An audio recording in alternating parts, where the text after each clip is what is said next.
Retomamos con el tema de gobernanza de datos que habíamos iniciado el martes pasado y para meternos en órbita, tomamos como punto de partida lo que es la definición de un ABM.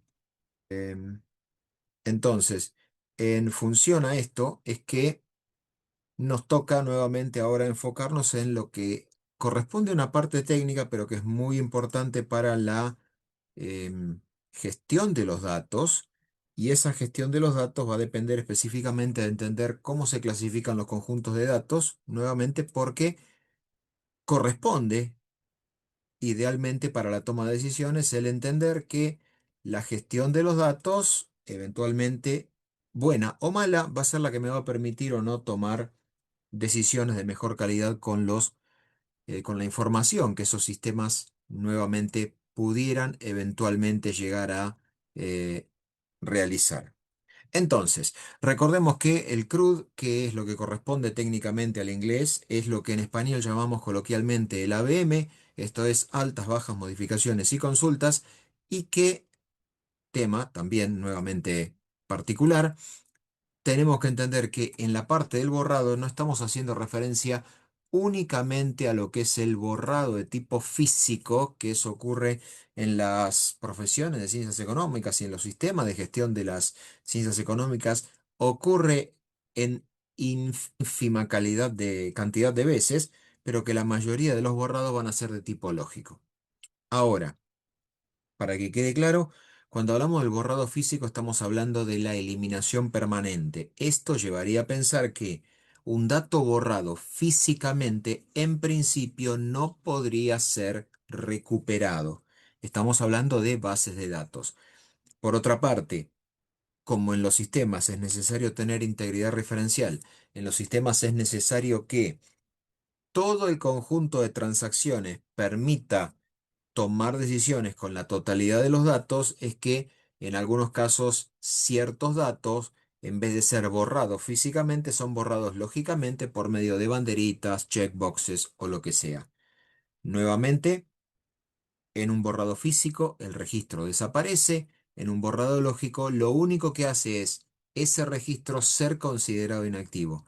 Em, pero para poder enfocarnos en el día de hoy, tenemos que primero entender lo que es el concepto de tabla.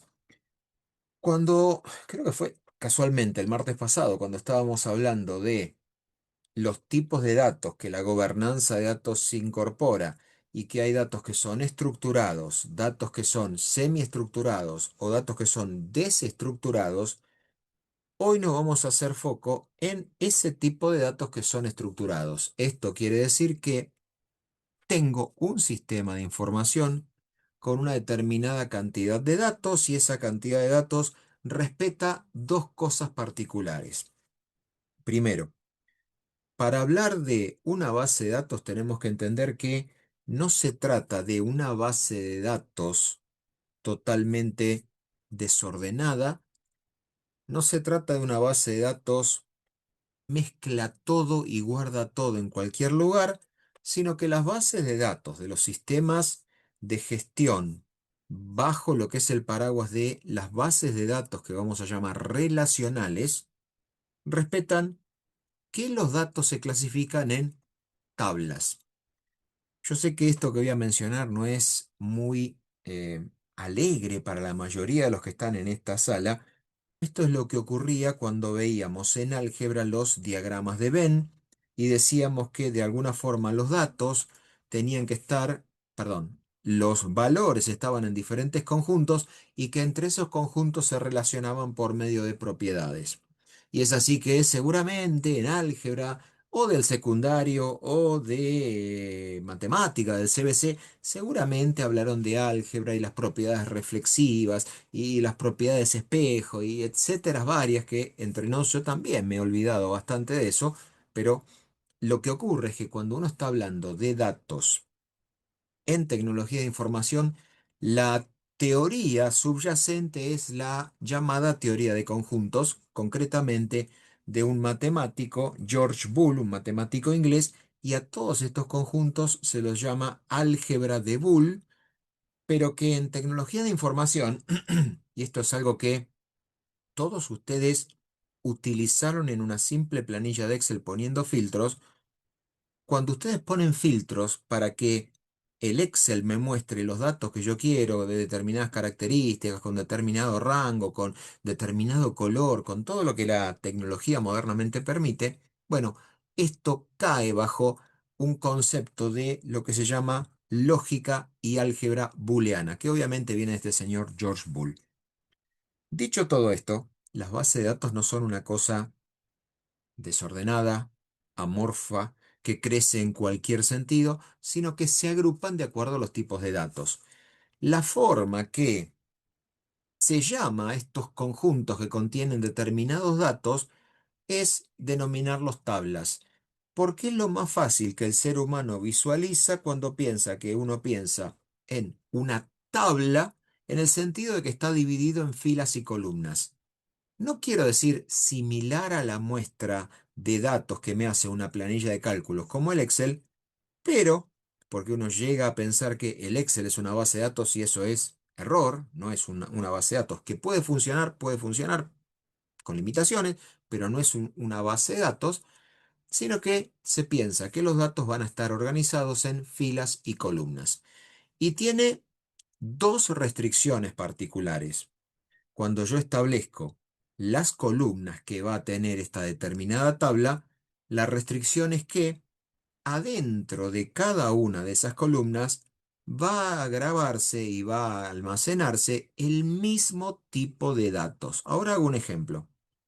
Mientras tanto que la segunda restricción y es organizarlo por medio de filas, la restricción es que toda la fila corresponde al mismo evento que la generó. Ahora lo explico en detalle.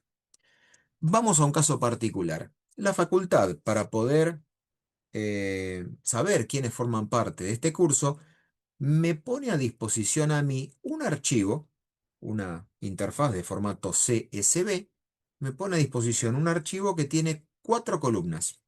La primera columna es el número de registro, la segunda columna es el número de documento nacional de identidad, tercera columna es apellido, cuarta columna es nombres, apellidos y nombres. ¿Qué restricción tengo cuando voy a esto de la lógica de las tablas? La restricción es que dentro de cada columna va a estar el mismo tipo de datos. Si yo tengo tres estudiantes llamados Juan, Pedro y Luis, el número de registro de Juan, Pedro y Luis va a estar almacenado en toda la fila. Yo sé que esto que estoy diciendo puede llegar a pensar es una obviedad. Nada es tan obvio en tecnologías de la información porque hay modernamente bases de datos que se llaman no estructuradas, que se usan mucho actualmente. De hecho, todas las bases de datos de todas las aplicaciones de las redes sociales son bases de datos que se llaman no SQL, que no tienen lenguaje estructurado de consulta. Y son las más difundidas porque las bases de datos de tipo no SQL son las que permiten, entre tantas cosas, pensar que yo no tengo que respetar ninguna estructura. Piensen que en una red social X, ustedes contestan con, incluyendo un link, contestan con un emoji, incluyen una fotografía, insertan un video si la red social lo permite, insertan una fotografía. Yo no tengo forma de prever eso en una base de datos estructurada, porque como cada columna tiene que tener el mismo tipo de datos, yo no sé si vos vas a insertar una foto, dos fotos, 70 fotos, 40 videos, 5 links, 25 emojis. Eso no se puede prever en una base de datos estructurada y es por eso que hay que usar bases de datos que sean no estructuradas. Pero volviendo al tema de las bases de datos estructuradas y las tablas estructuradas, cada columna respeta que en esa columna están el mismo tipo de datos. ¿Esto qué quiere decir? Que si la columna se llama número de registro, va a aparecer el número de registro, en este ejemplo, de cada uno de los estudiantes. Si la columna se llama quit, Yo voy a almacenar, perdón, DNI se llama el DNI, voy a almacenar el número de DNI del estudiante y de ninguna forma se me va a ocurrir en el campo DNI poner el apellido. Lo mismo con el apellido y el nombre. Si el campo apellido prevé que se guarden los apellidos y los nombres y la columna nombre, el campo nombre, yo no voy a almacenar la fecha de nacimiento del estudiante, porque la primera restricción es que cada columna almacena, gestiona y está previsto que almacene el mismo tipo de datos. ¿Qué pasa con las filas? En principio, cada fila corresponde a un evento generador, a una transacción que le dio origen. Y acá tenemos que hacer un mínimo comentario. Cuando nosotros en la Facultad de Ciencias Económicas usamos el número de registro, y ustedes tienen un numerito, yo tenía otro, tengo otro todavía, la Facultad de Ciencias Económicas fue la primera que utilizó tecnologías para gestionar toda la inscripción de sus estudiantes, todo lo que es el estudiantado. En principio, y aclaro, esto hoy en día no ocurre con el caso de ustedes, pero en la época en la que yo cursaba y era estudiante, mi número de registro significaba automáticamente que era el número de fila en esa gran tabla que la Facultad de Ciencias Económicas tenía destinada. Si yo estuviera en ese listado, lo mismo que ustedes, mi número de registro 153.200 implica que cuando voy a poner el DNI, figura mi DNI, cuando voy a poner el apellido, figura en la misma fila el apellido de mi número de registro. ¿Por qué la Facultad de Ciencias Económicas eligió esa denominación de número de registro y no número de matrícula, número de legajo o lo que sea? Bueno, porque registro en inglés significa, es la traducción errónea, que quede claro, de record, que significa registración. Entonces, el número de record lo tradujeron como número de registro, cuando en realidad debería haber sido número de registración, para que literalmente tenga sentido, pero todos nosotros tenemos nuestro número de registro que, en teoría, es el número de fila que ocupamos en el orden en el cual nos inscribimos en económicas. Mi número de registro corresponde al segundo cuatrimestre de 1990, que fue cuando la Facultad de Ciencias Económicas me dio esa posibilidad. Ahora, ¿qué ocurre? Esa fila tiene que ser identificada de una única forma. Y cuando digo identificada de una única forma, lo que yo tengo que tratar de hacer es evitar que ocurra algún tipo de inconveniente. Supongamos solo para teorizar, no ocurre por lo menos en los cursos en los cuales estoy yo. Un estudiante se llama de apellido González. El otro estudiante se llama de apellido González. Ah, ok, ningún problema. El primer estudiante se llama Juan José, de nombre, y el segundo estudiante se llama Juan José. Ok, ¿me podés creer que tienen tanta suerte que los dos viven en Capital Federal? Que los dos nacieron el mismo día del mismo año y hasta podríamos decir prácticamente hasta la misma hora. Y uno diría, bueno, ¿cómo distingo un estudiante de otro? Lo voy a tener que identificar. Como esto es más habitual de lo que parece en este ejemplo descabellado que estoy planteando, la única forma con la cual puedo diferenciar a un estudiante de otro, a un artículo de otro, a un proveedor de otro, es por algún número de identificación. La facultad eligió utilizar el número de esa fila, ese número de registro, como número de identificación para todos nosotros. Ese número de registro, y si me quedo con esto que están viendo en pantallas, la facultad no lo va a borrar nunca en nuestro caso. Nunca lo va a borrar porque, como más de una vez comento, si el día de mañana ustedes terminan la carrera y dentro de 40 años, yo ya no voy a estar, se los anticipo, no voy a estar el cuatrimestre que viene, pero no importa. Comentario al margen.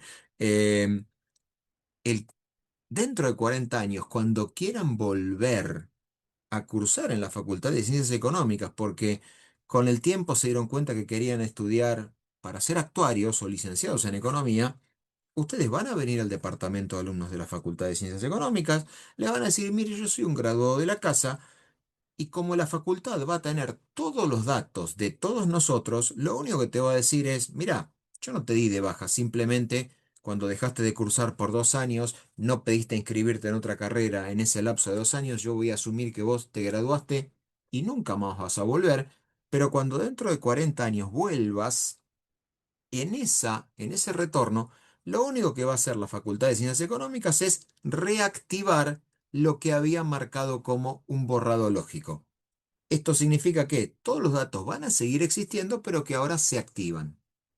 Nuevamente, para poder almacenar estos datos, yo tengo que entender que de los estudiantes, de las facturas, de todo lo que eventualmente ocurra, yo tengo que agrupar los datos y entender qué tipo de datos y qué periodicidad van a tener esos datos en el caso de ser actualizados.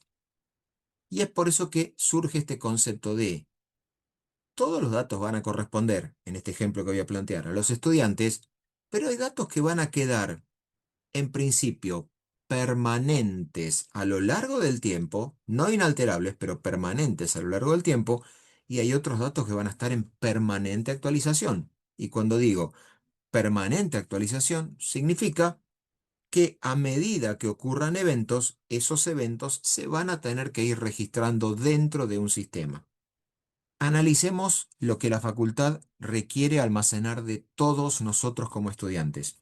Nos va a pedir nuestro DNI, nos va a pedir fecha de nacimiento, lugar de nacimiento, después los va a utilizar en algún momento muy particular que todos vamos a querer ver, nos va a pedir el domicilio, nos va a pedir el DNI, el correo electrónico, los teléfonos de contacto y un montón de información que podríamos llamar información erróneamente llamada, pero para que se entienda, de datos filiatorios. Básicamente, todos los datos demográficos de cada uno de nosotros como estudiantes. A medida que nosotros empezamos a cursar asignaturas, a medida que vamos aprobando esas asignaturas y a medida que nos vamos acercando hasta el proceso en el cual damos la última asignatura y estamos automáticamente recibidos, bueno, no tan automáticamente, pero estamos automáticamente recibidos, la facultad, además de los datos nuestros que pueden no cambiar nunca, también va a empezar a registrar aquellos datos que sí están cambiando cursada tras cursada o cuatrimestre a cuatrimestre. Esto quiere decir que cuando terminen de aprobar esta asignatura, lo que van a querer ustedes es que la facultad quede, o mejor dicho, tenga registro de que esta asignatura ya la aprobaron con la nota correspondiente y que la propia facultad, si tiene que hacer algún proceso, uno de ellos va a hacer es empezar a segmentar lo que te permita cursar a vos como estudiante. Esto significa que si no tenés todas las correlatividades, no te debería dejar elegir materias en las cuales a vos te faltan algunas materias aprobadas como prerequisito. Eso la facultad no lo va a almacenar en la misma tabla donde están los datos filiatorios, porque supongamos que uno piensa, mira, yo tengo nombre, apellido, DNI, fecha de nacimiento, bla, bla, bla, y una columna le pongo materia 463. ¿Qué es esta? En esa materia 463 le voy a poner materia 463 fecha, materia 463 nota. Supongamos, Dios no lo quiera, yo voy a ratificar el acta el 6 de julio, si no me estoy mirando mal, que es la nota en la cual cuando esté la nota pasada va a figurar con esa fecha. Dios no lo quiera, pero supongamos que te va mal. Cursás el cuatrimestre que viene o si llegas a tiempo a inscribirte para la cursada intensiva, te inscribís para la cursada intensiva, pero la facultad ahora tiene un pequeño problema. En principio, los estudiantes deberían aprobar la materia en la primera cursada, pero si la abandonaste, si te fue mal, bueno, la tenés que volver a cursar. Yo tendría que, en esta lógica de que esté todo junto, empezar a agregar dos columnas más. 463 fecha cursada 2, 463 nota cursada 2. Supongamos que te va mal. Peh. Bueno, cursás en el intensivo de verano. Nota 63 verano 2027 nota. Te va mal en el intensivo. Vas al primer cuatrimestre. Y esto puedo seguir eternamente. Te va mal, no voy a agregar dos columnas. Te va mal, no voy a agregar dos columnas. Empieza a ser un proceso complicado para la administración de los datos. Y además, no tenemos que olvidarnos de algo. Como la facultad no nos tiene en conjuntos separados, es decir, las 5 o 6 actualmente carreras que se cursan en la facultad, se cursan todas en las diferentes sedes y a todos los estudiantes se les da un número de registro, estamos en un verdadero problema. Estoy seguro que ni ustedes ni yo como contador público tendríamos que cursar la materia econometría, que corresponde a la carrera de licenciatura de economía. Tampoco tendríamos que, qué sé yo, cursar alguna asignatura que corresponda a la carrera actuario. Esto hace que el diseño y la gestión de los datos sea absolutamente ineficiente. Entonces, como eso es ineficiente, yo voy a tener que empezar a pensar que hay ciertos datos que van a quedar permanentes a lo largo del tiempo, no inalterables, ahora expando en este tema, y hay ciertos datos que van a estar en permanente actualización. Son dos cosas distintas. Lo ideal es entender que la tabla de, en este caso, estudiantes, va a tener dos grandes componentes. Datos de los estudiantes que prácticamente no van a cambiar nunca y datos de los estudiantes que van a cambiar con cada materia aprobada o desaprobada. Esas tablas que son relativamente estables se llaman tablas maestras. ¿Qué características tienen las tablas maestras? Son las que me permiten utilizar referencias en otros tipos de procesos. Por ejemplo, en el caso de ustedes como estudiantes, ustedes primero tienen que estar en el padrón de estudiantes de la facultad. Ese padrón de estudiantes es el que se va a utilizar como referencia para saber si la semana que viene vas a poder votar o no votar. Se van a fijar en el padrón de estudiantes y te van a decir, mira, sí, estás habilitado como estudiante para votar. A mí ya no me encontrás como estudiante. ¿Esto qué quiere decir? Que como yo cambié de ser estudiante a ser un graduado, me sacaron automáticamente del padrón de estudiantes y me incorporaron en el padrón de graduados. Pero como estoy en el padrón de profesores, yo ya no voto más como un graduado de la facultad, sino que voto como un docente de la facultad, en un padrón distinto. Por ende, mis datos, mi DNI, nombre, apellido, todo, de estar en el padrón de estudiantes, no está en el padrón de estudiantes. De estar en el padrón de graduado, ya no estoy en el padrón de graduado, sino que voy al padrón de los docentes, en este caso, que votamos la semana pasada. Esos datos son datos maestros. Son datos que se usan de referencia en otras tablas. Si lo pienso en una solución de negocios, los datos del producto son datos maestros, los datos del cliente son datos maestros, los datos de cada uno de los empleados son también datos maestros. Esto tiene cierta lógica. Son datos que probablemente no cambian nunca. ¿Qué datos podrían cambiar yendo al ejemplo nuestro en el padrón de estudiantes o en la base de datos, como erróneamente le decimos, de estudiantes? Probablemente, perdón, el único dato que no va a cambiar, que quede claro, va a ser nuestro número de registro. Cuando dentro de 40 años volvamos a cursar, el número de registro va a seguir siendo el mismo. De hecho, va a ser el mismo hasta que fallezcamos. Y no se lo van a dar el número a otro estudiante. Le van a dar un número correlativo. En algún momento va a aparecer el registro 1.000.000. Estamos en 937.000 y supongo que van a seguir agregando inscriptos. Así que dentro de 10 años o por ahí antes ya va a estar el número de registro 1.000.000. Esto implica que nuestro número de registro es nuestro pasaporte, es nuestra identificación única en toda la cursada de la Facultad de Ciencias Económicas, independientemente de qué carrera se trata. Si voy al caso de los productos, la definición de el producto, el código de barras, la descripción, el peso, el fabricante, lo que sea, son datos que van a ser permanentes. En el caso de los clientes es lo mismo. Una vez que yo lo doy de alta al cliente, el cliente va a quedar en mi padrón o mi tabla maestra de clientes y cuando le quiera facturar, voy a tener que buscar el número de cliente y el sistema de facturación va a traer todos los datos en función al número identificatorio que yo tenga para el cliente. De idéntica forma con los que trabajan con el legajo que tengan como empleados.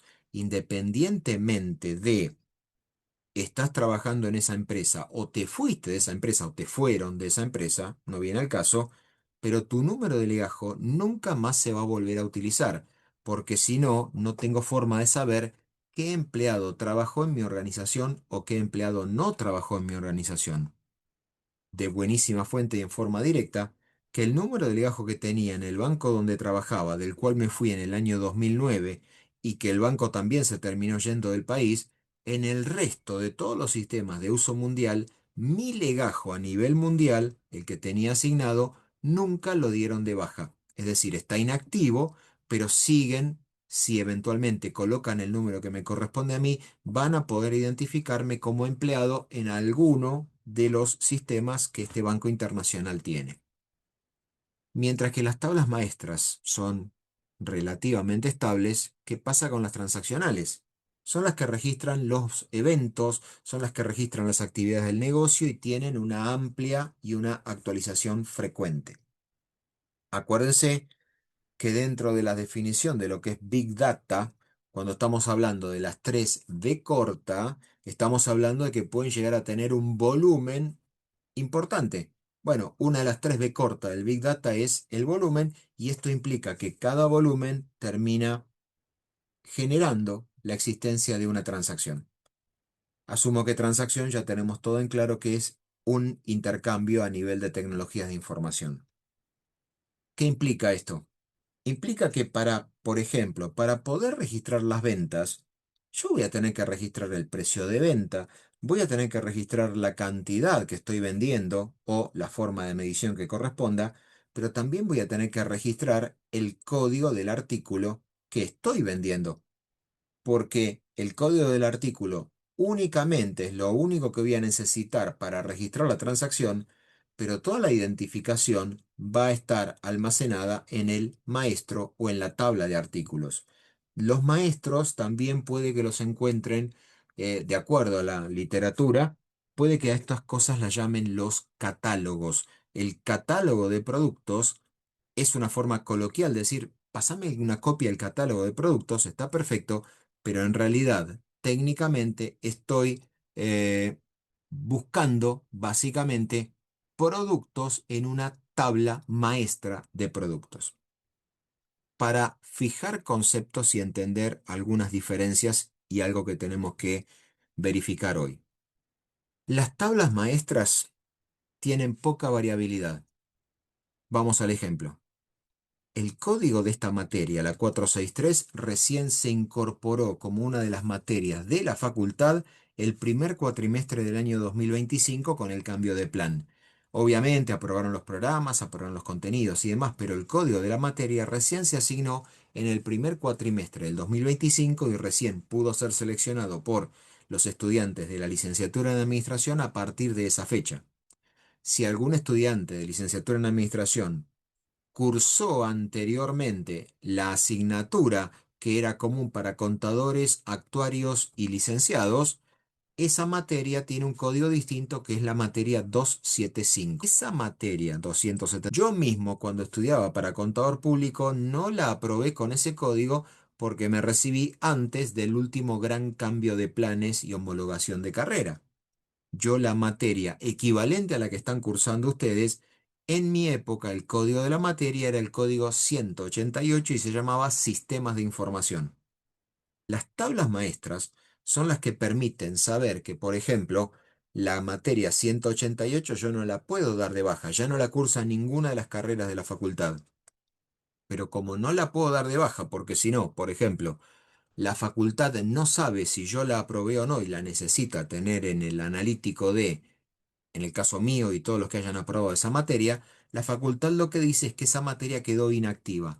Nunca la dio de baja, simplemente dijo, mira, sigue estando en el catálogo de materias, el programa en algún momento estuvo vigente, en algún momento esa materia formaba parte del plan de carrera de contadores, licenciados, etcétera, pero sabes que esa materia ya no se dicta más.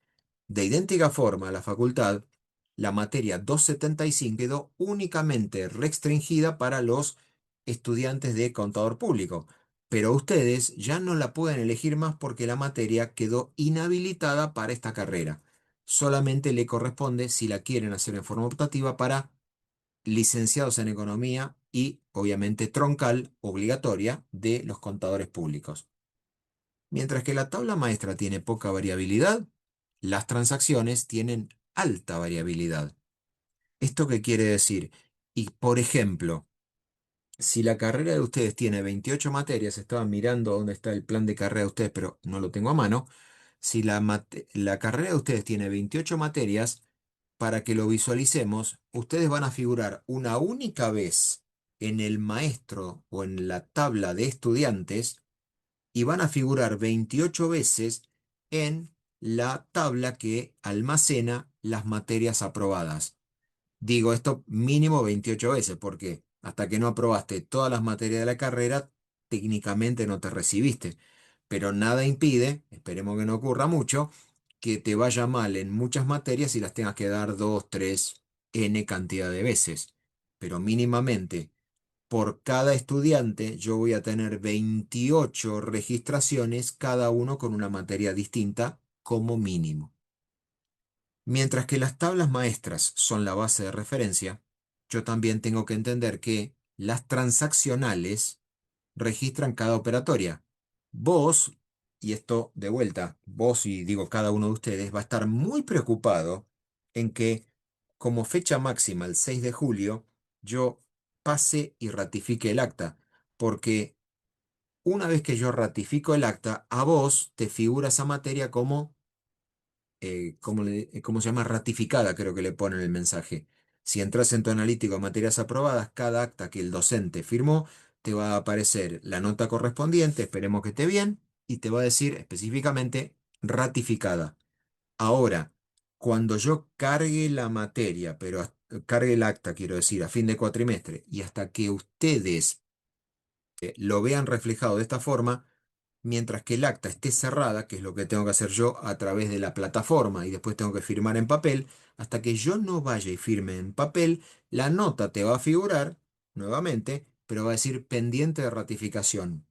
Eso puede implicar, habitualmente no ocurre, que el docente se haya equivocado y corrija el acta, cosa rarísima. Pero bueno, eso implica que el dato y la nota está guardado, pero que todavía el docente no lo ratificó de puño y letra porque en económicas no tenemos firma digital.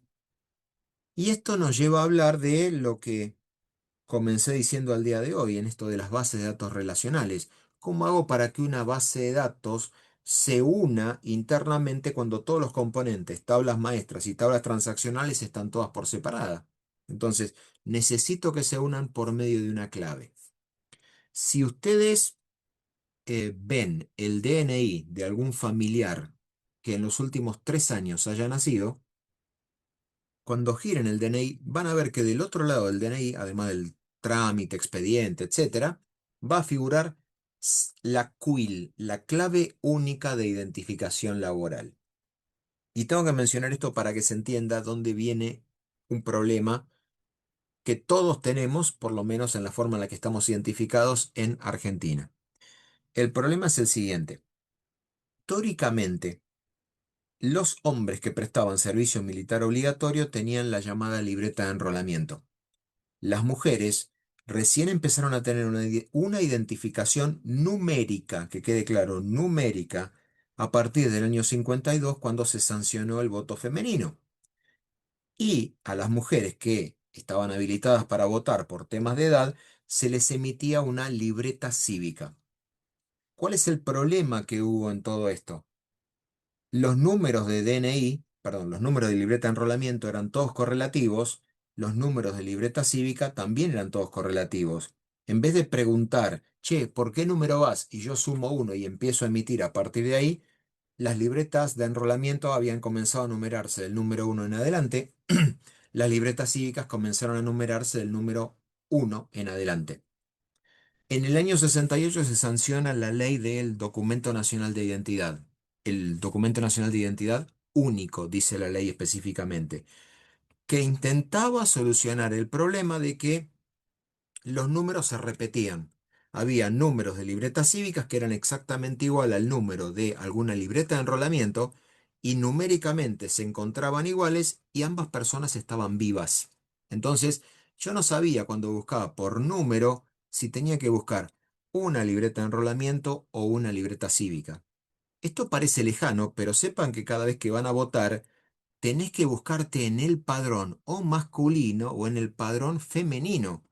Porque hay números, y esto es un error que también hubo porque la asignación numérica de los DNI era manual, hay números de DNI mellizos, trillizos, cuatrillizos, quintillizos, que quede claro, no truchos, como le diríamos, sino que el mismo número legalmente emitido lo tiene más de una persona.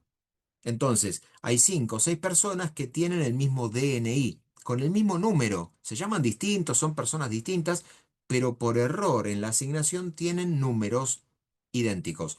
Hoy en día, con la asignación digital, esto no pasa. Pero aquellas personas cuyo DNI se llegaba a emitir, por ejemplo, hasta el año 2000, que no era con asignación digital, sino que el DNI se tenía que hacer en tarjeta, perdón, en libreta y se escribía el número a mano, hay veces que los funcionarios que emitían los DNI se equivocaban.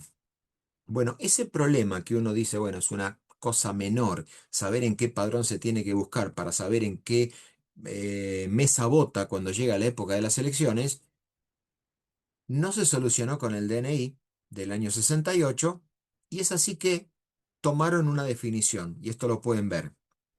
Cualquier persona que tenga un DNI menor a 10.400.000, seguramente algún abuelo, seguramente alguna abuela, aquellos que tienen un DNI menor a 10.400.000, estoy seguro que tenían libreta de enrolamiento o tenían libreta cívica. A partir del 10.400.000 se empiezan a emitir documentos nacional de identidad y ya no se emite más libreta de enrolamiento y no se emite más libreta cívica. Todo va con DNI. Pero no termina ahí el problema. Como hicieron este berenjenal de que hay DNIs quintuplicados, sextuplicados, asignados con el mismo número, todo absolutamente ilegal a diferentes personas, hubo un pequeño problema y entre nos una pequeña avivada. Cuando el Estado se preocupa de todo lo que es la recaudación tributaria, y esto ocurrió en abril del año 1990, había un pequeño problema porque para no pagar los impuestos, bienes personales, ingresos brutos, etcétera, se escondían las propiedades y se escondían las cosas. Entonces, un bien yo lo registraba con mi libreta de enrolamiento, otro bien lo ponía a nombre de algún familiar y lo registraban con la libreta cívica, otro bien yo lo tenía registrado con el con el DNI, otro bien lo tenía con la cédula provincial, otro bien lo podía tener con la cédula de identidad de la Policía Federal Argentina, y así era que armaban algunas cosas no del todo correctas. Dicho esto, ¿qué pasó en abril del 92? Se crea la clave única de identificación tributaria, la QUIT. Y aclaro algo, todos, desde el punto de vista algorítmico, todos tenemos QUIT barra QUIL, porque la forma de asignarlo es la misma. Solo que probablemente no lo veamos en nuestro DNI si nunca nos dimos de alta, cosa rara, en ningún tipo de cosa relacionada con ANSES o con AFIP, pero todos tenemos quit barra quill. ¿Por qué se asignan los quit? Entonces, ¿y por qué la facultad, previendo este problema, perdón, no previéndolo, pero sabiendo que el problema existía, nos tuvo que dar un número distinto? Porque si el documento nacional de identidad por ley es único, ¿por qué no nos identificamos todos con el Documento Nacional de Identidad? O cuando ustedes se den de alta en AFIP para poder hacer el trámite de título cuando corresponda, si es que ya no lo están, van a ver que te tenés que identificar con el número de quit barra quill para poder hacer todo lo que es el trámite en términos digitalizados barra electrónicos. Bueno, como eso efectivamente ocurrió, lo que tuvo que hacer la AFIP, y de hecho se mantiene hasta el día de hoy, es ponerle un prefijo al DNI de las personas físicas. Y es así que estaban los 20, los 21, los 27, los 24, todo ese tipo de cosas. Bueno, esos prefijos son los que de alguna forma terminan diferenciando el DNI con el prefijo que tiene y el dígito de control. Ahora, esa forma en la cual se identifica, y esto es lo que corresponde de forma única a una fila, es, en el caso de la Facultad de Ciencias Económicas, el número de registro, en el caso de la FIP, nuestro número de quit barra quill. Idéntico caso para el caso de ANSES. Esta clave que nos identifica a todos en forma inequívoca y en forma única es lo que se llama una clave primaria. Esto significa que si yo quiero saber todo el historial académico de Massa Fratelli, lo único que necesito saber es el número de registro. Si yo quiero saber toda la situación económica, financiera, impositiva, bla, bla, bla, de Massa Fratelli, lo único que voy a necesitar es el número de quit. Me meteré en el Banco Central y sé las deudas que tiene, me meteré en ANFIP y sé los impuestos que paga, me meteré en otros sistemas de trazabilidad y seguimiento crediticio con el número de quit o quill, sé todo lo que cada uno de nosotros tiene, que quede claro, registrado y en blanco. Si está a nombre de otra persona, no voy a tener forma de saberlo, ¿no? Pero estamos hablando de hacer las cosas bien, vamos a ponerlo en esos términos. Ahora, ese número de quit en realidad va a tener un montón de transacciones asociadas, porque tu número de quit corresponde a vos como persona.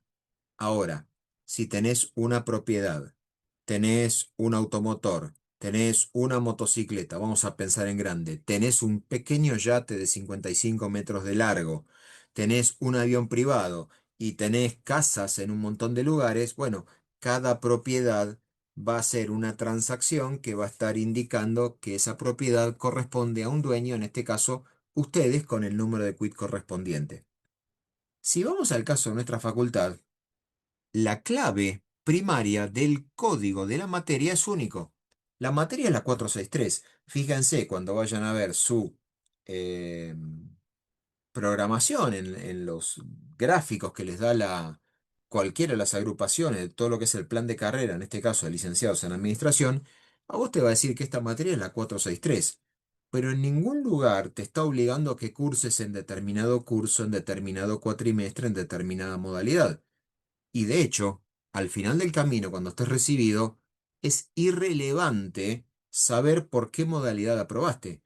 Podés haber aprobado en forma libre, en forma de cursada regular, en forma de cursada intensiva, en forma de cursada virtual, en forma de equivalencia. Es irrelevante la forma en la cual aprobás. Lo único que vos vas a necesitar al final del camino, cuando te recibas, es que el código de la materia 463 diga o nota, la nota que corresponde, o ahora las universidades así lo hacen, te va a poner una leyenda que diga la nota, si la aprobás por equivalencia, que venga de la otra universidad. Si vos cursaste en la Universidad Nacional de Rosario, te mudaste a Buenos Aires y querés terminar tu carrera en la Facultad de Ciencias Económicas, o de una privada, es irrelevante, y esta materia la tenías aprobada por equivalencia en tu facultad de origen, en tu universidad de origen, lo traes, se hace la homologación correspondiente, te va a decir la materia 463, la nota que hayas traído del otro lado, y te va a poner la leyenda aprobada por homologación y la resolución de la homologación.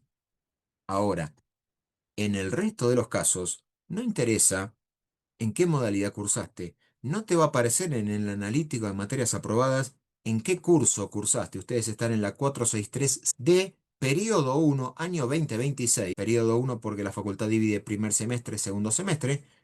No interesa nada y te va a decir un código de curso.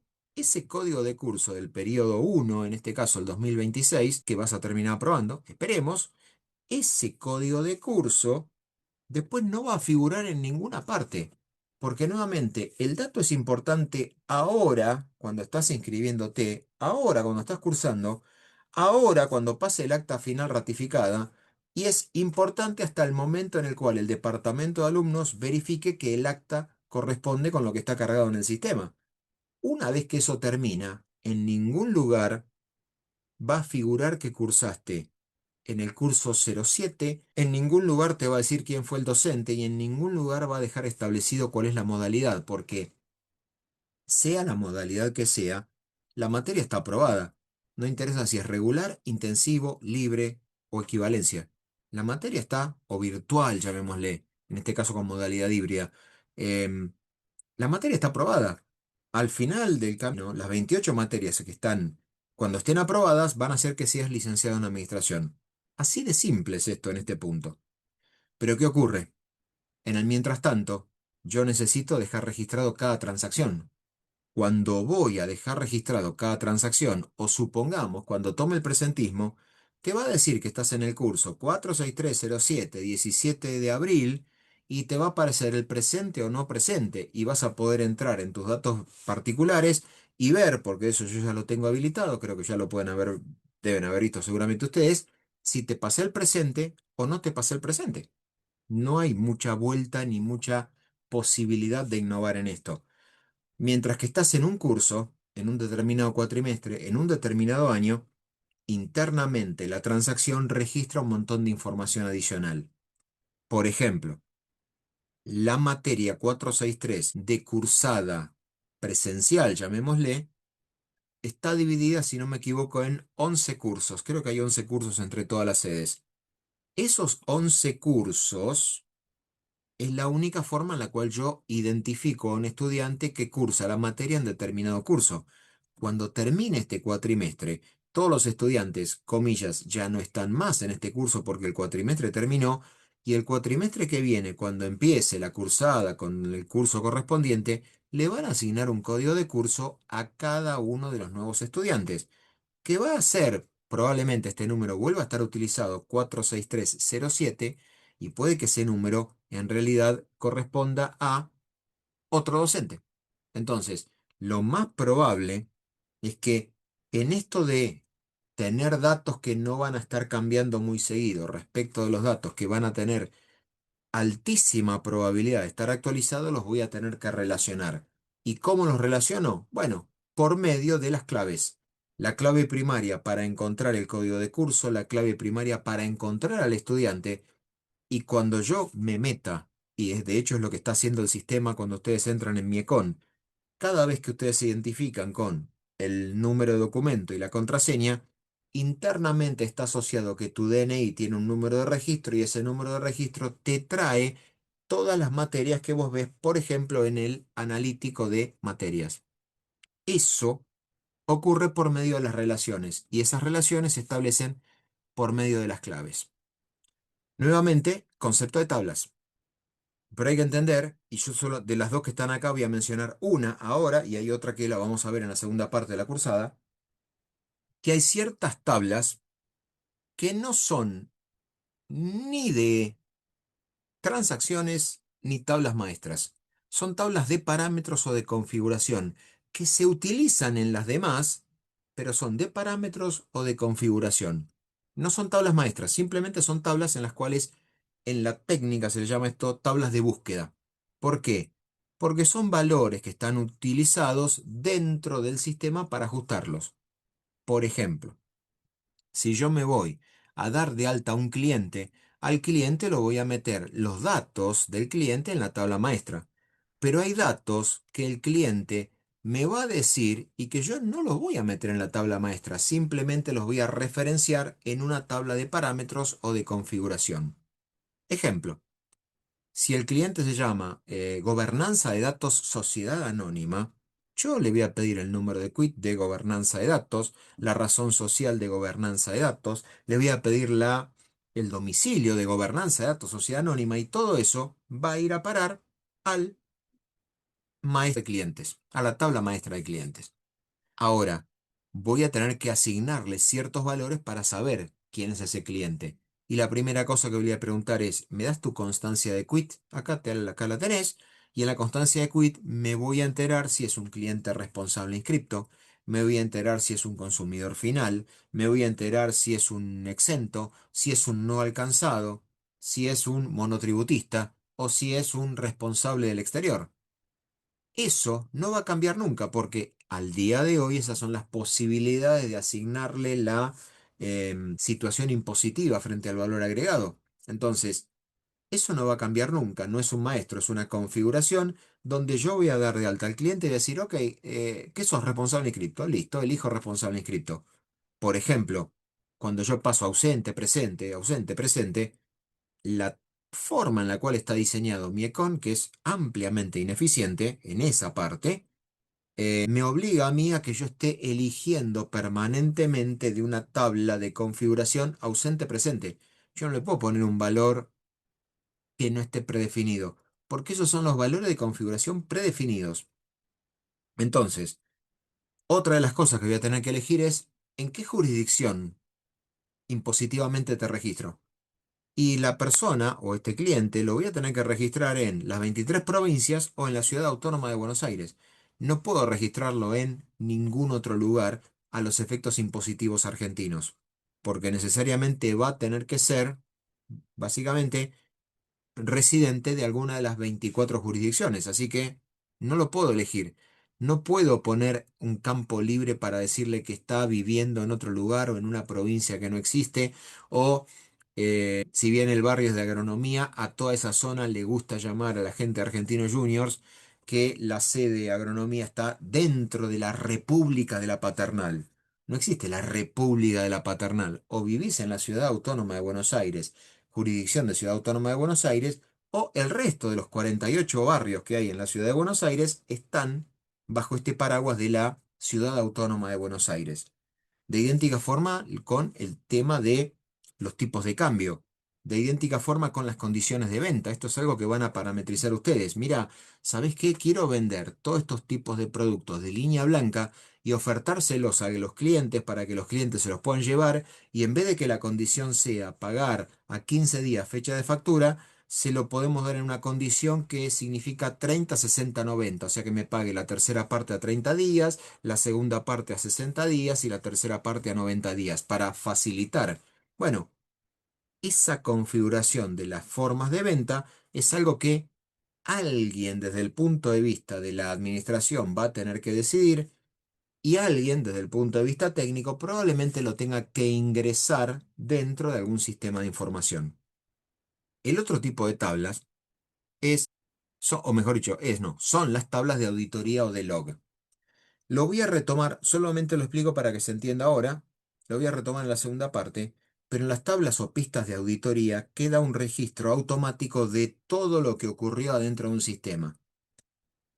Si ustedes ven lo que ocurre cuando se meten en un cajero automático y meten la tarjeta y meten la contraseña y demás, hasta ahí ustedes todavía no llegaron, supongamos, a sacar plata, pero todo eso va quedando registrado en la pista de auditoría del cajero para saber que en determinado momento metiste la tarjeta, que en determinado momento ingresaste el PIN correcto o incorrectamente, en determinado momento validaste, en determinado momento tocaste cierta opción de menú y va a ir registrándolo con tiempo y específicamente para tener una pista secuencial de cómo ocurrió la transacción.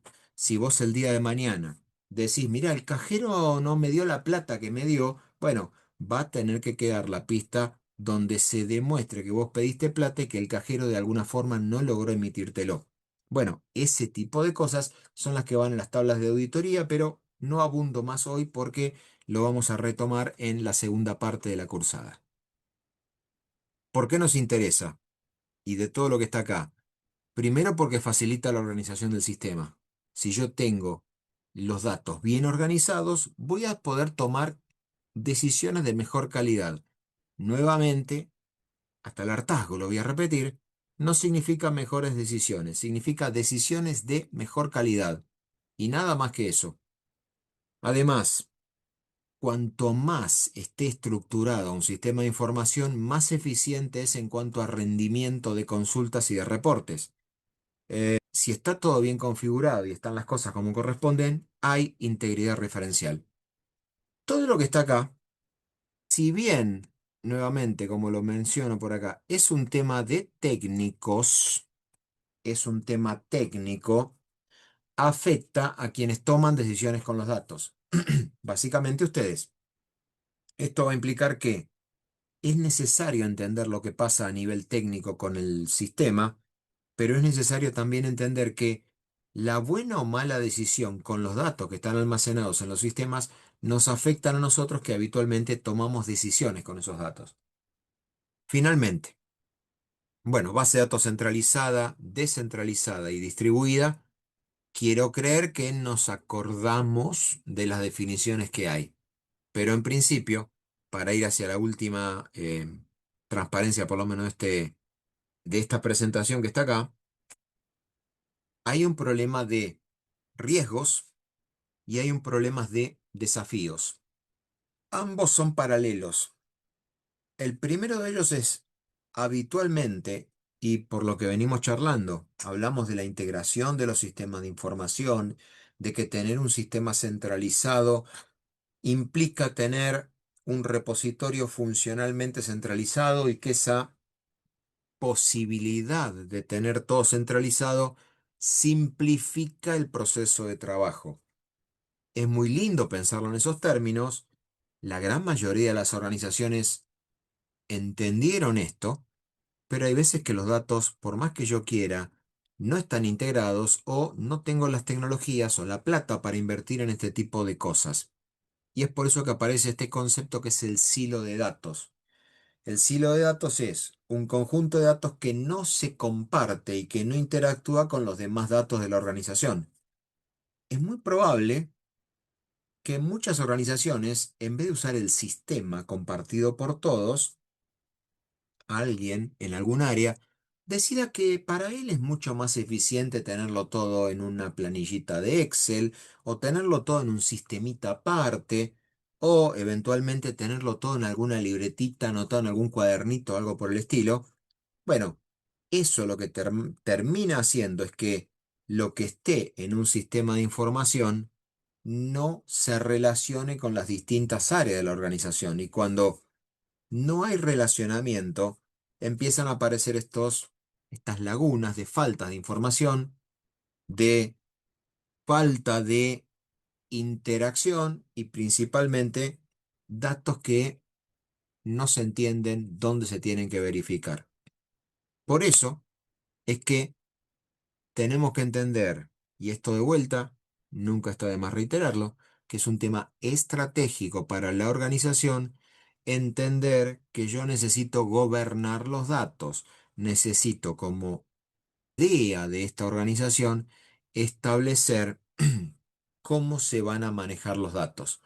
El martes que viene vamos a hablar de cómo se actualiza esto, porque necesito dibujarlo y garabatear un montón de cosas, pero hay que entender que los datos, cuando se crean las altas, las bajas, las modificaciones, yo voy a tener que empezar a tener en cuenta un montón de lógicas y procesos de trabajos de cada organización. Y acá hay algo que solamente lo menciono ahora, retomamos el martes. Yo no puedo pensar que la solución es única para todas las organizaciones. Hay muchas organizaciones que van a compartir buenas prácticas, cosas que normalmente y habitualmente pasan, pero si yo pienso que todo se gestiona y todo se administra de la misma forma, sin tener en cuenta el volumen de la organización, la, ¿cómo decir?, la resistencia a la inversión tecnológica o la falta de inversión tecnológica que puedan tener, o las formas de trabajo, o la cultura imperante, un tema que tenemos que tocar el martes que viene, que es el tema de la cultura, esa forma de hacer las cosas. Si pienso que todo es idéntico y todo debería andar, me voy a equivocar mucho, muy mucho, podríamos decir, porque definitivamente cada organización tiene su propia cultura y su propia lógica de trabajo. Ahora, ¿en qué me beneficia la gobernanza de datos? Primero, en mejorar la toma de decisiones. No quiere decir nuevamente mejores decisiones, sino mejorar la forma, el proceso con el cual tomo decisiones. Un tema no menor que retomo en la segunda parte de la cursada, reducción de riesgos legales. Si hay algún inconveniente en las bases de datos y en los sistemas que termina perjudicando a terceras personas, sean empleados, sean proveedores, sean clientes, estoy en un problema importante que voy a tratar cuando hablemos de lo que se llama el habeas data, artículo tercer párrafo de nuestra Constitución. Lo menciono en la segunda parte.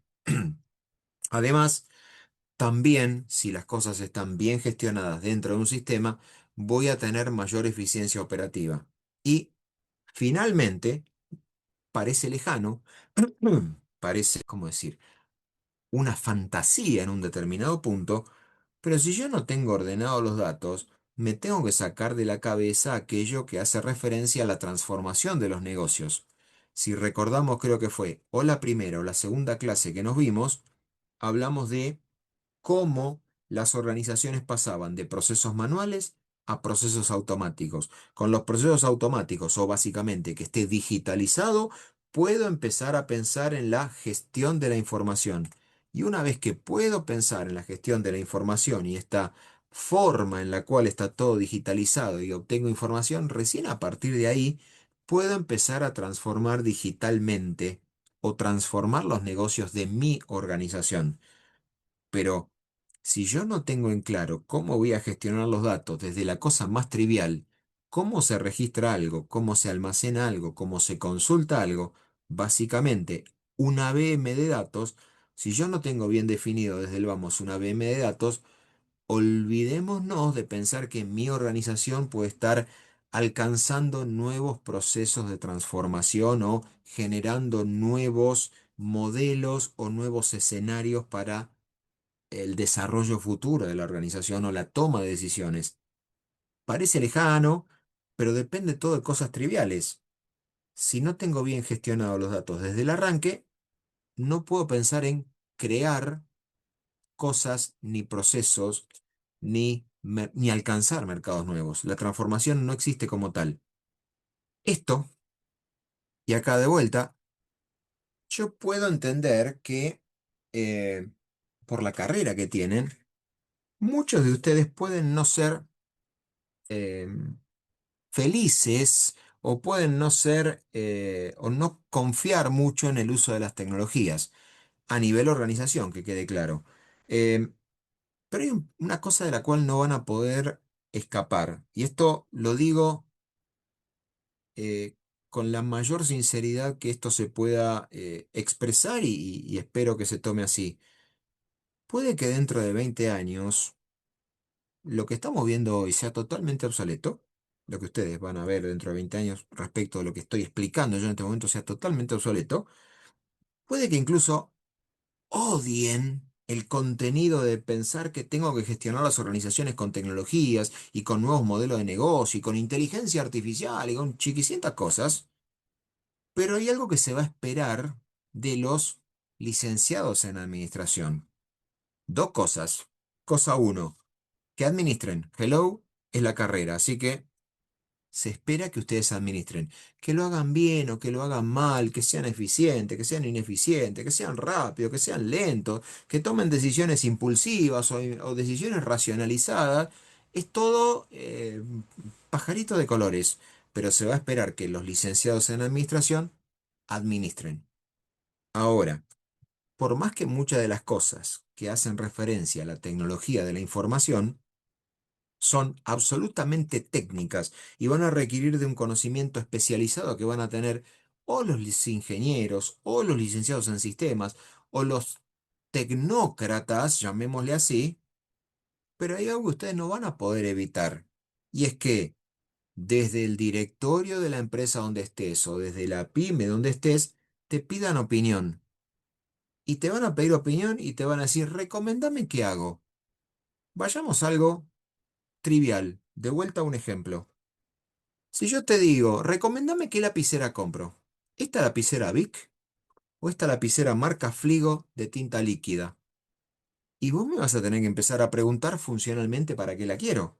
Una cosa es una lapicera Bic que voy a estar garabateando cosas a lo loco y que quiero que escriba con una tinta semisólida, o quiero escribir con mayor precisión y con mayor detalle con una lapicera de tinta líquida.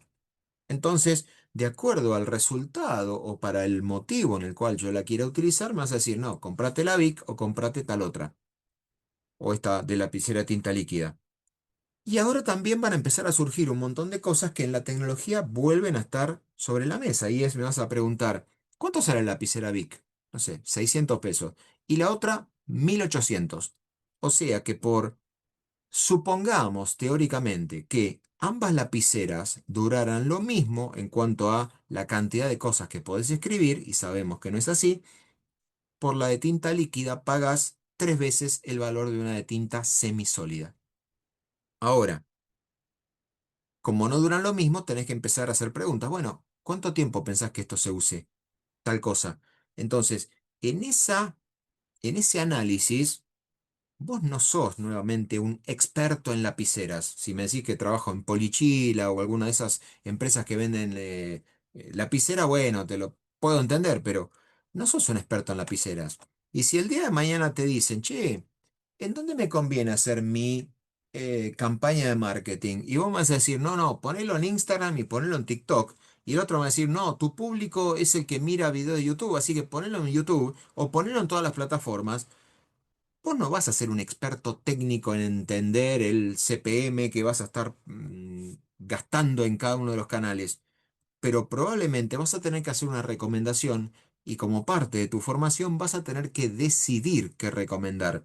Quizá la decisión nuevamente sea del cliente el que te pide esa opinión, pero le vas a tener que dar una recomendación de, aunque sea un mínimo orden de prioridades.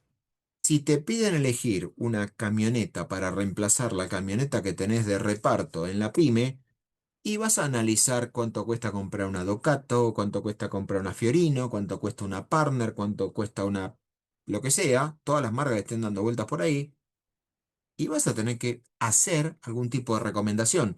Y lo más probable es que no seas un experto en entender si la camioneta tiene un motor chiquitito de 1.4 a inyección o la otra camioneta del otro fabricante es un motor 1.6. En cuanto a capacidad, vos podrías decir, no, el motor más grande va a andar mejor. Pero quizá para la prestación que vos querés, con una 1.4 anda perfecto. Y nuevamente, probablemente no decidas, pero vas a tener que darle opciones para que la otra persona decida.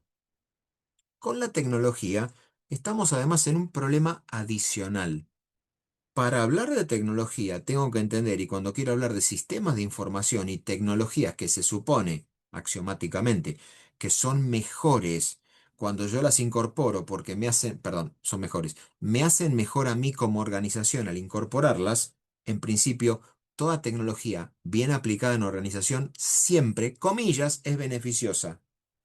Pero, nuevamente, hay un pequeño adicional que es que básicamente que la tecnología es un intangible. ¿Cómo compara intangibles? En función a, che, este me simpatizó más o esta cosa me simpatizó menos. ¿Es mejor la lapicera Bic azul o es mejor la lapicera Bic negra? Y depende para qué la quiera. Ambos son instrumentos de escritura, ambos son fabricados por la misma fábrica, ambos en teoría tienen la misma duración de escritura. ¿Escribís en negro o escribís en azul? Bueno, en algunos lugares te van a decir, no, hay que escribir todo en azul. En otro tiene que ser con lapicera negra. En otros lugares no escribas en rojo. Y voy a decir, pero ¿por qué es todo esto? ¿Por un tema de colores o es un tema subjetivo o cierta regla que la organización puso en práctica para decir cómo son los mecanismos? Bueno, esas reglas de las empresas, cuando van a la tecnología hay que entender que se trata de un intangible. ¿Cómo comparo intangibles?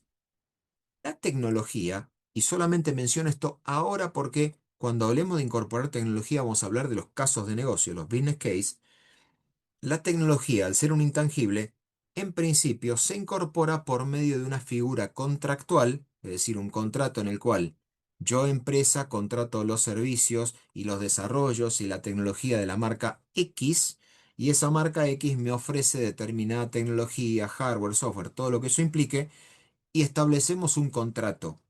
En ese contrato se establecen nuevamente derechos y obligaciones. Esos contratos tienen un nombre técnico, se llaman SLA. Reitero, SLA. Y significan Service Level Agreement. Acuerdo de nivel de servicios. Eso es lo que se llama un SLA. Retomamos en la segunda parte de la materia eso que está ahí. Pero ¿qué ocurre? Para poder comparar intangibles, yo tengo que pensar que tiene que tener una duración específica en el tiempo. Vamos a un caso antes de hablar de la tecnología. Si yo tuviera la plata, o cualquiera tuviera la plata para comprarse un automotor, tiene que pensar que no es solamente comprar, supongamos para simplificarlo al contado, el automotor. Significa que por el simple hecho de tener el automotor van a ocurrir dos cosas. Primero, al dejar de ser 0 kilómetro y ponerlo en funcionamiento, automáticamente va a bajar el valor. O sea, lo que invertí en la tecnología, un minuto después es menos el valor que lo que tenía en el momento en que lo compré porque ya no es más un 0 kilómetro, ya está en uso. Por el simple hecho de tenerlo en uso, tengo que empezar a hacer algunos cálculos para poder previsionar. ¿Cuánto lo pienso utilizar ese automotor? ¿Lo voy a, le voy a hacer 50.000 kilómetros en el año? Si voy a hacerle 50.000 kilómetros en el año, voy a tener que hacer un cálculo más o menos estadístico en promedio para saber cuánto combustible voy a gastar a lo largo del año. Voy a saber que si lo voy a estar utilizando durante todo el año, o aunque sea un minuto de ese año, le voy a tener que pagar seguro. Voy a darme cuenta que también le voy a tener que pagar la patente. Por más que el auto esté estacionado en la puerta de mi casa y no se mueva nunca, voy a tener que pagar la patente. Entonces, cuando se habla en términos de saber me compré un auto, no es solamente si me compro un auto, sino también si lo puedo mantener o lo puedo llevar a la práctica. Entiendo que todos han visto el video de fechas fundacionales y vieron lo que ocurrió en el año 2000, cuando esta empresa de origen alemán sale al mercado con una solución que hoy día es un estándar de comparación de los sistemas de tipo ERP. La solución básica de esta empresa de origen alemán que vende ERP integrados y que hoy tiene aproximadamente el 21% del mercado, 20 años después tiene 21% del mercado todavía, tiene un costo de licenciamiento de inicio de $300.000. Es mucha plata. En algunas organizaciones perdón el término, un chicle, comprarse un paquete de chicles. Nada para lo que la organización necesita desde el punto de vista tecnológico. Esto implica que para poder empezar a utilizar esta tecnología, yo, empresa, si lo quiero contratar, tengo que poner solamente a nivel de licenciamiento $300.000, más todos los costos asociados que vamos a ver cuando hablemos de la incorporación de tecnología. Segundo examen nuevamente.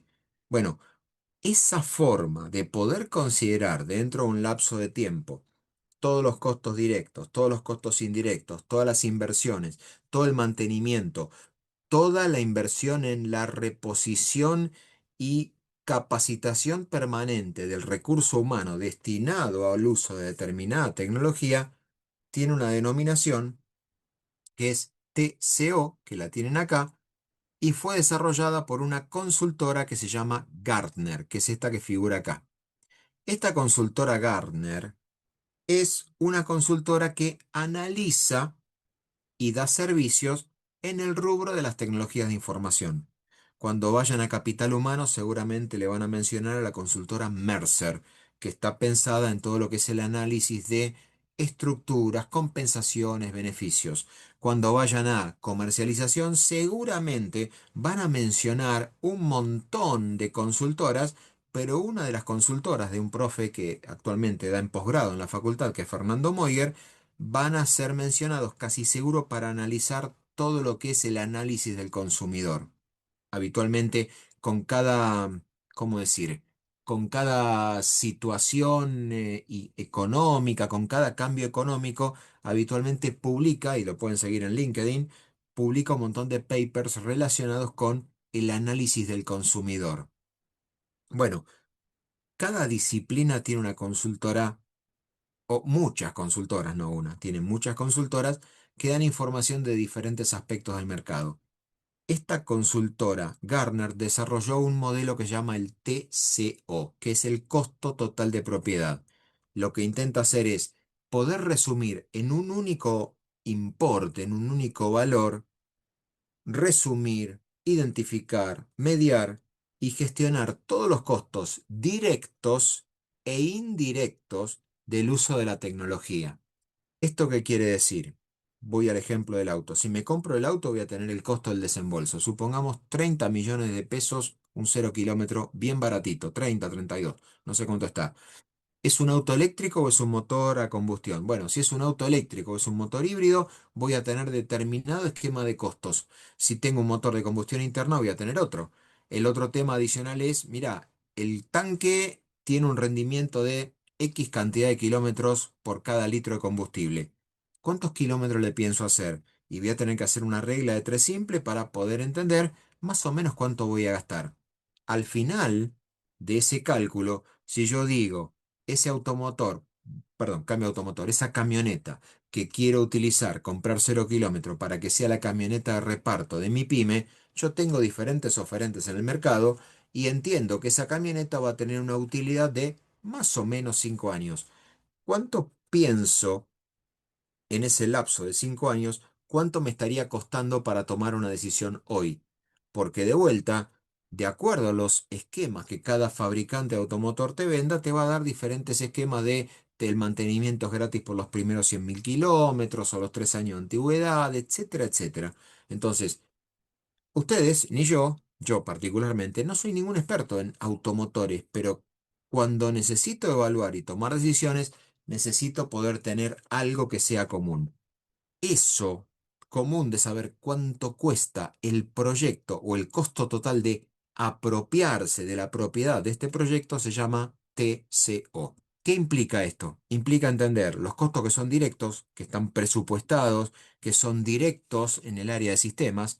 En esta empresa internacional son los $300.000 que yo necesito de movida para que, vamos a decirlo así coloquialmente, me atiendan el teléfono y ellos me precalifiquen a mí como un cliente que eventualmente les puede llegar a interesar.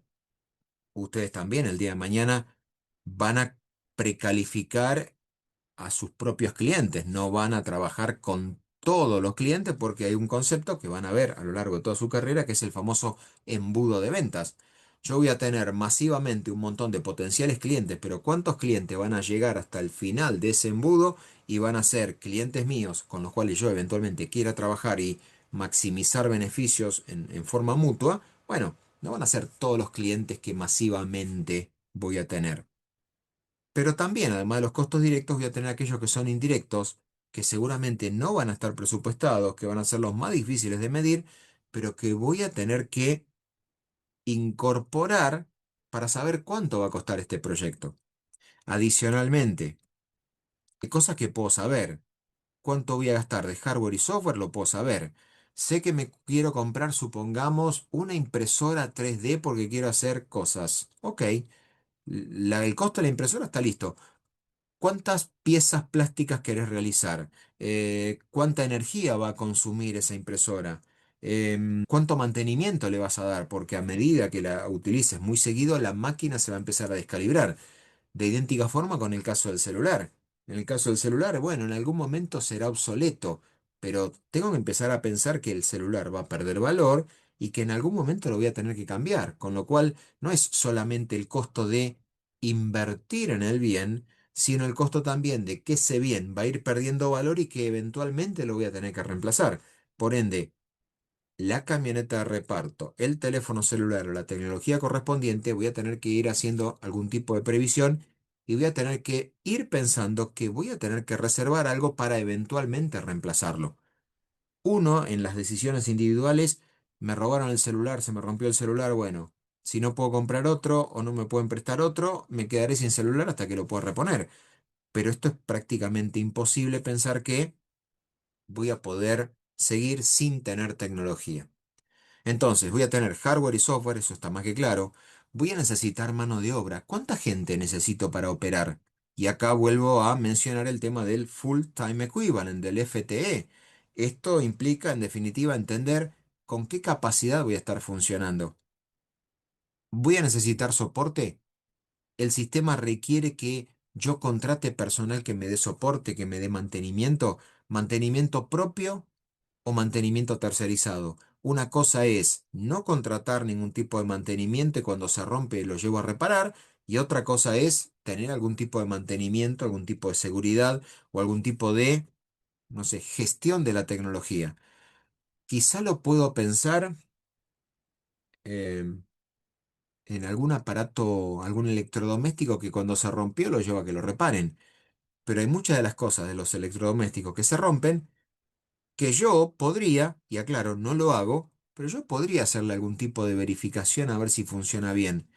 Uno habitualmente no está acostumbrado a purgar el lavarropas, pero el lavarropas se va con toda la parte química, se va desmejorando, y cuando se rompió llamaré al técnico, pero no lo hago. Incluso algunos ni se preocupan de descongelar la heladera, ¿por qué? Pues está enchufada siempre, y en algún momento, bueno, púmbate, esperemos que no sea en el corto plazo, pero en algún momento se rompe ese equipo, entonces tengo que empezar a ver este tipo de elementos. Después, tema también de la incorporación de tecnologías con lo que se llama customizaciones, cuestión se escribe. ¿Voy a querer algún tipo de desarrollo a medida sobre un sistema estándar? Porque esas customizaciones tengo que empezar a preverlas. Igual de todo esto de proyectos y de incorporar tecnología es todo el segundo parcial de todos ustedes. Y entender la capacidad que voy a necesitar de esas tecnologías. Comunicaciones. Una cosa, y digo esto, solo lo menciono por acá, hay muchas organizaciones que creen que como está todo hosteado en la nube y yo no necesito equipos y me lo maneja alguien tercerizado, no pasa absolutamente nada. Pero tengan en cuenta que muchas veces, a medida que las transacciones y los esquemas de licenciamiento que vamos a ver cambian, se complica el tema del cálculo de costos a medida que voy incrementando el volumen de transacciones. Creo que se lo dije más de una vez, algorítmicamente, data mining y big data son lo mismo algorítmicamente, pero la solución de la tecnología para una solución de data mining respecto de una solución de big data son a nivel costos muy distintas, pero algorítmicamente son prácticamente lo mismo. Bueno, costos, tiempo y demás. ¿Por qué nos importa a nosotros? A nosotros, a ustedes. Primero, para comparar alternativas tecnológicas. ¿Qué compro, el proveedor A o el proveedor B? Bueno, hagamos el análisis del TCO. Eh, ¿Puedo justificar inversiones más allá del costo inicial? Probablemente sí, en algunos casos no. Necesito ver si el incorporar tecnología me genera impactos de productividad y eficiencia. Eh, Nuevamente, como yo tengo que evaluar la vida completa de ese proyecto, de esa solución tecnológica que voy a incorporar en mi organización, la medida del TCO que creó la consultora Gartner es una forma de poder comparar en términos homogéneos y en valor plata las diferentes soluciones que pueden llegar a existir.